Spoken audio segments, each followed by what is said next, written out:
혹은 황교안은 이렇게 생각할 수도 있겠죠. 저 사람들은 우파를 사랑하고 나라를 너무 사랑하니까 이렇게 우리가 차별을 해도 양보를 하겠지. 설마 우파 내부에 내부 총질을 하겠나, 지역구를 내겠나 이런 거죠. 유승민이나 이런 애들은 지역구를 낼 것 같은데 얘네들은 그렇게 하지 않을 거야, 이런 생각이 있을 수 있을 거예요. 그러니까 우파의 애국심을 이용을 하는 거죠, 한편으로. 그렇지만은 우파가 저는 이용을 당해주자, 이번에는 전체가 살기 위해서, 전체를 살리기 위해서 그렇게 하고 황교안을 한번 믿어보자, 이런 입장입니다.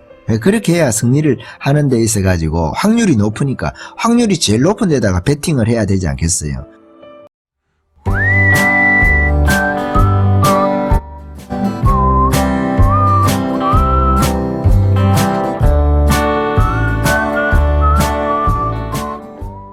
그리고 세 번째가 차악입니다.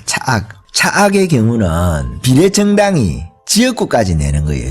비례도 내고 지역구도 내는 거예요. 지역구도 내는데 물론 여기서 이제 지역구를 내는 것 중에서 예를 들어서 통합당이 당선 확률이 없는 지역구를 내는 거는 이번하고 같은 역할을 하니까 이거는 배제시킨다 할 때에 통합당이 당선 확률이 많은데 거기다가 지역구를 내면은 통합당이 떨어지는 거예요. 떨어질 가능성이 있는데 선거는 가능성이지 확인은 할 수는 없잖아요. 그 전까지는. 거기다가 지역구에다가 통합당이 당선될 수 있는 경합지역으로 볼 수 있는 전라도 지역 외에 거의 모든 지역이 그렇잖아요. 대부분의 지역이. 그 지역에 지역구를 내는 거예요. 지역구. 이게 차악이죠. 차악. 그리고 최악은 뭐겠어요? 지역구까지 내면서 통합당하고 표싸움을 할 때 통합당에 대해서 강력한 네거티브를 하는 거예요. 강력한 네거티브 정책을 하는 것이 최악의 경우입니다. 다 죽는 거죠. 그렇게 하면. 그렇게 하는 경우가 있습니다. 이 네 경우 정도. 크게 볼 때 그런데 사실 지금은 이제 두 번째 경우가 서로가 이제 경합이 되는 거죠. 그렇게 해서 김문수 지사를 중심으로 김문수 지사의 생각의 흐름을 통해 가지고 최선이라기보다도 차선의 흐름이라는 게 있어요. 김문수 지사의 발자취라고 할까요? 이번 최근에 몇 달 사이에 있었던 일들을 통해 가지고 생각을 한번 해볼 수가 있어요. 처음에 당연한 이야기죠. 비례정당이 최소한도로 적으면 좋으니까 사실은 우리 공화당이라는 당 자체도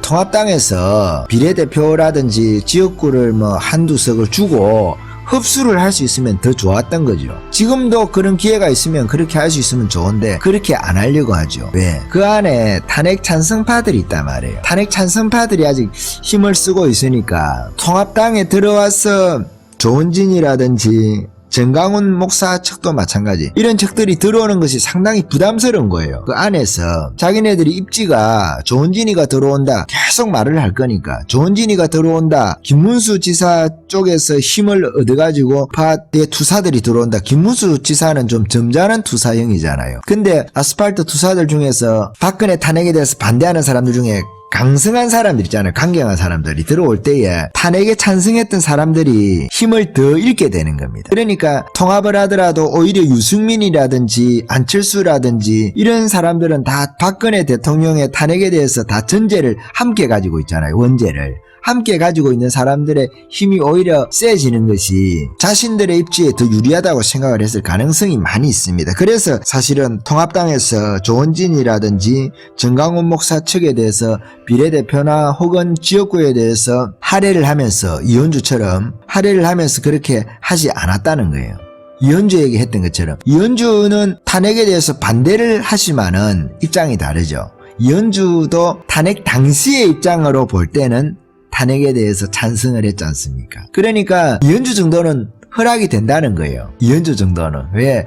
자기네들하고 이전의 입장은 같았기 때문에 그런 거죠. 근데 지금 아스팔트에 나와 있는 이 조원진이라든지 태극기 부대라든지 이 강한문이라든지 정강훈 목사 측은 또 그렇지가 않거든요. 투쟁력이 너무 세니까 그런 센 사람들을 받아들이기는 안에서도 부담이 되는 거예요. 자신들의 입지에. 그래서 그렇게 하지 않는 측면이 있다고 저는 그렇게 생각을 합니다. 그렇게 생각을 하지 않으면 이해가 안 되거든요. 혹은 황교안은 이렇게 생각할 수도 있겠죠. 저 사람들은 우파를 사랑하고 나라를 너무 사랑하니까 이렇게 우리가 차별을 해도 양보를 하겠지. 설마 우파 내부에 내부 총질을 하겠나, 지역구를 내겠나 이런 거죠. 유승민이나 이런 애들은 지역구를 낼 것 같은데 얘네들은 그렇게 하지 않을 거야, 이런 생각이 있을 수 있을 거예요. 그러니까 우파의 애국심을 이용을 하는 거죠, 한편으로. 그렇지만은 우파가 저는 이용을 당해주자. 이번에는 전체가 살기 위해서, 전체를 살리기 위해서 그렇게 하고 황교안을 한번 믿어보자 이런 입장입니다.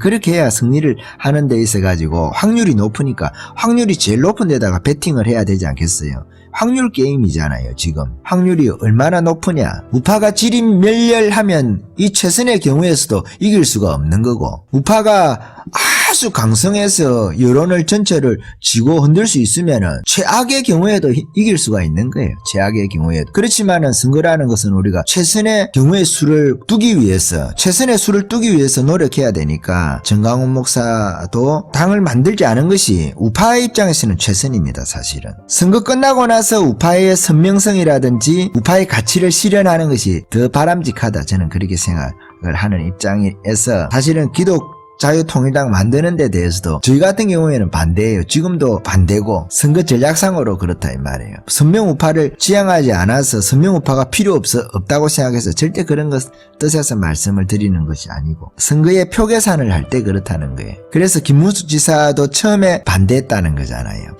반대했는데 정강훈 목사님이 설득을 시켜가지고 12월 말에 작년에 그렇게 해서 기독자유통일당을 만드는 거예요. 그렇게 하면은 이제 당이 만들어졌다 할 때는 최선의 수는 뭡니까? 그러니까 김문수 지사는 한편으로 원칙 논자인 거죠. 표를 계산했을 때 최선의 경우에는 군소 우파 정당들이 통합을 해서 비례대표만 내는 것이 차선 중에서도 제일 상책이라는 거죠. 그렇게 해서 그것을 위해서 김문수 지사가 뛰고 했는데 정강훈 목사도 통합을 하자니까 안 하고, 조원진이는 또 지역구를 또 내려고 하니까 안 되고, 그렇게 해서 김문수 지사가 합치려고 노력했다가 다시 이제 정강훈 목사 쪽으로 온 거죠. 그렇게 하면 보수 통합을 위해서 갔는데 군소 비례 정당의 통합이죠, 한편으로.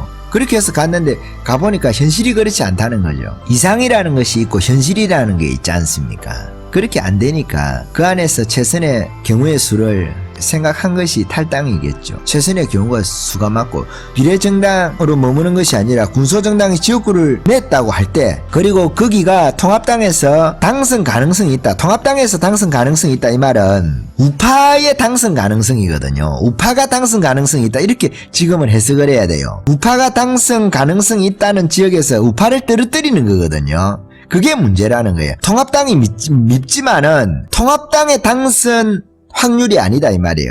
그게 우파의 당선이거든요. 우파.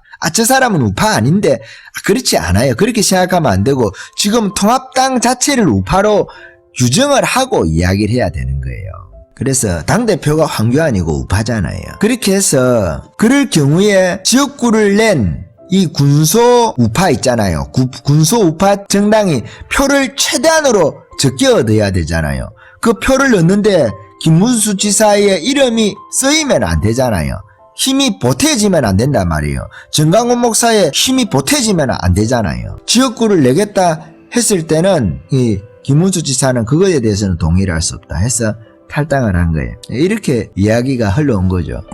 너무 간단한 산수 이야기를 해서 죄송하긴 한데, 그런데 여기서 또 이런 경우의 수가 하나는 있어요. 지역구를 내겠다고 해서 협상 카드로만 쓰기 위해서 조원진이라든지 정강훈 목사님이 지금 비례정당을 만들어서 이렇게 하는 것도 그렇고, 이게 협상 카드일 수도 있어요. 협상 카드로만 쓸 때는 또 경우가 전혀 달라지긴 하죠. 선거철이다 보니까 실제로 말하는 거하고 실제로 자기가 계산하는 거하고 의사결정하고 너무 차이가 있을 수가 있으니까 이런 측면이 있는데, 그런 걸 좀 배제시켜 놓고, 정강훈 목사 같은 경우에도 지금 비례대표를 내고 하는 것도 통합당 측에 대한 협상 카드일 수도 있죠, 아직까지는. 근데 저도 처음에 기독자유통일당을 만드는 것이 협상 카드로 만들려고 하나 그런 생각을 했었어요. 근데 시간이 지나고 보니까, 왜냐하면 협상 카드여야만이 더 전체 우파의 이익을 위해서 선거 전략상 맞는 거거든요. 사실은 맞는 건데, 혹은 통합당이 자꾸만 중도나 좌파 쪽으로 가는 듯한 분위기가 있으니까 그것을 방지하기 위해서 그렇게 하는가, 그것을 견제하기 위해서 하는가, 그런 생각을 했었습니다. 그렇지만은 진짜 당에서 비례대표를 내고 이렇게 할 것 같은 분위기 때문에 한편으로는 우려가 됩니다. 그래도 지금까지 아스팔트에서 싸웠는데 그 정도 할 수 있나, 그런 생각을 해봄직도 한데, 그렇게 하면은 한 정당에 대해서 그렇게 할 경우에 다른 정당도 비례대표를 내고 또 그 지역구까지 내고 하는 것을 어쨌든 적든 크든 간에 비례대표 낸다는 것 자체만으로도 비례대표를 통합을 하지 않는 것 자체만으로도 우파 분열을 한 거거든요. 적게 하고 크게 하고의 문제지. 그러니까 지역구에 대해서도 너희는 왜 많이 분열하느냐, 많이 우파에 대해서 내부 총질을 하느냐, 너도 잘못하지 않았느냐. 크기 차이는 있어요. 물론 그 크기 차이는 크긴 하죠. 약대하고 하루살이 차이 정도라고 할까요? 그렇지만 일단은 당을 만들어서 비례대표를 낸다는 것 자체가 우파 통합이라든지 우파 전체를 위하는 것에 대해서는 이게 명분을 어느 정도 상실하는 거예요, 사실은. 표 계산을 간단하게 할 때에 통합당이 뭘 잘못했니 어떤 이런 걸 다 빼고 그냥 단순하게 건조하게 생각을 할 때 그와 같다는 거예요. 여기까지 간단한 선거, 누구나 알고 있는 선거 표 계산을 감정을 조금 섞지 않고 이야기를 해봤습니다.